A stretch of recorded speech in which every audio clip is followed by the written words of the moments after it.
ذرا تصور کیجئے، سال 2026 ایک ایسا واقعہ پیش آتا ہے جس نے لٹرلی پوری دنیا کو تباہی کے ایج پر لا کھڑا کیا۔ آج کے اس تجزیے میں ہم بحیثیت جیو پولیٹیکل انالسٹس اس ایکسٹریم پوائنٹ کا جائزہ لینے والے ہیں۔ ہم دیکھیں گے کہ آخر کیسے ایک سنگل ایونٹ نے عالمی نظام کو ہلا کر رکھ دیا اور دنیا کے بڑے بڑے لیڈرز کو ایمرجنسی موڈ میں آنے پر مجبور کر دیا۔ تو سوال یہ ہے کہ 2026 میں آخر حقیقت میں ہوا کیا تھا؟ آج ہم صرف ساتھی خبروں تک محدود نہیں رہیں گے، بلکہ ٹھوس ڈیٹا اور انٹیلیجنس رپورٹس کی روشنی میں یہ سمجھیں گے کہ کیسے ایک دھماکے نے، جی ہاں، صرف ایک فلیش پوائنٹ نے عالمی امن اور دنیا کی معیشت دونوں کو فوراً شدید خطرے میں ڈال دیا۔ اس تھریٹ انالیسس کو ہم 5 حصوں میں بریک ڈاؤن کریں گے۔ پہلے 2026 کا عالمی بحران، پھر 1979 سے اس کا تاریخی پس منظر، اس کے بعد بڑھتی ہوئی کشیدگی کی دہائیاں، خلیج میں جوابی کارروائی، اور آخر میں عالمی معیشت اور تیل پر اس کے تباہ کن اثرات۔ تو چلیے شروع کرتے ہیں پہلے حصے سے، یعنی 2026 کا عالمی بحران۔ ایک واقعہ جس نے دنیا کو تباہی کے کنارے لا کھڑا کیا۔ اب دیکھیں، یہ کوئی اچانک راتوں رات بننے والا بحران نہیں تھا، لیکن اس کا امپیکٹ وہ اتنا فوری تھا کہ عالمی لیڈرز کو سنبھالنے کا بالکل موقع ہی نہیں ملا۔ اس انالیسس میں ہم بالکل نیوٹرلی یہ دیکھیں گے کہ کیسے ایک ریجنل مسئلہ دیکھتے ہی دیکھتے گلوبل بحران بن گیا۔ آگے بڑھتے ہیں دوسرے حصے کی طرف، جو کہ ہے 1979 سے تاریخی پس منظر۔ اب اگر ہم تاریخی ٹائم لائن پر تھوڑا غور کریں تو یہ بات کافی انٹرسٹنگ ہے کہ 1950 کی دہائی میں امریکہ اور ایران دراصل بہت مضبوط اسٹریٹجک ایلائز تھے، دوستی تھی ان میں۔ لیکن پھر آتا ہے 1979 کا اسلامی انقلاب، جس نے پورا جیو پولیٹیکل منظرنامہ ہی بدل کر رکھ دیا۔ انقلاب کے فوراً بعد جو US ایمبیسی پر قبضہ ہوا، وہ ایک ایسا ٹرننگ پوائنٹ تھا جس نے تعلقات کو ہمیشہ کے لیے توڑ دیا، رائٹ؟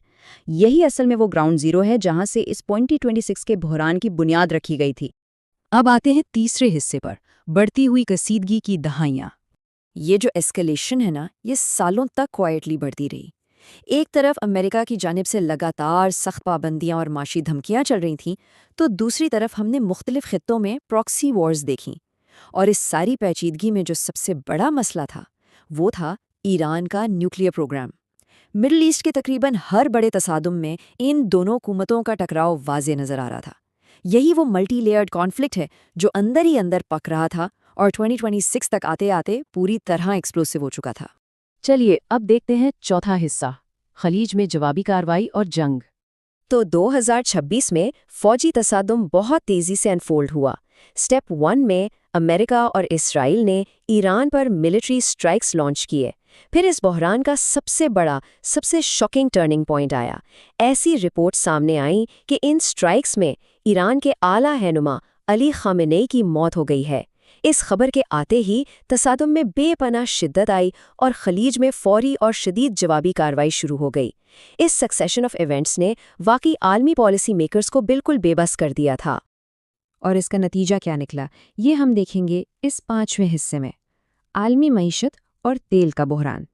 ہوا یہ کہ خلیج میں جوابی کارروائی کا سب سے بڑا نشانہ آئل روٹس اور کمرشل بحری جہاز بنے۔ اس ڈومینو ایفیکٹ نے لٹرلی عالمی تیل کی سپلائی چینز کو پیرالائز کر دیا۔ آئل کی قیمتوں میں اچانک اور شدید اضافے نے عالمی معیشت کی کمر توڑ دی۔ سوچیں ذرا، نظام تجارت کریش ہونے لگا، جس کے نتیجے میں نئے پاور سٹرگلز ابھرے اور ایک براڈر ورلڈ وار کے خدشات اپنی پیک پر پہنچ گئے۔ صرف ایک ملٹری فلیش پوائنٹ نے گلوبل مارکیٹس کو تباہ کر کے رکھ دیا تھا۔ دہائیوں پرانے تصادم نے عالمی بنیادوں کو ہلا دیا، یہ بالکل سچ ہے۔ ایک لوکلائزڈ ایسکیلیشن انسٹنٹلی ایک کرپلنگ گلوبل کرائسس میں تبدیل ہو گئی۔ یہ ان تمام ان ریزالوڈ ایشوز کا نتیجہ تھا جو 1979 سے اکٹھے ہو رہے تھے۔ دنیا کی لیڈرشپ پر یہ حقیقت بالکل واضح ہو گئی کہ ہماری گلوبل سٹیبلٹی اصل میں کتنی نازک ہے، کیونکہ تاریخ اس بات کی گواہ ہے کہ اصلی جیت جنگ میں نہیں، امن میں ہوتی ہے۔ جب عالمی تیل کی سپلائی اور معیشت داؤ پر لگتے ہیں نا، تو لیڈرز کی مس کیلکولیشنز کی سب سے بھاری قیمت ہمیشہ عام انسان چکاتا ہے۔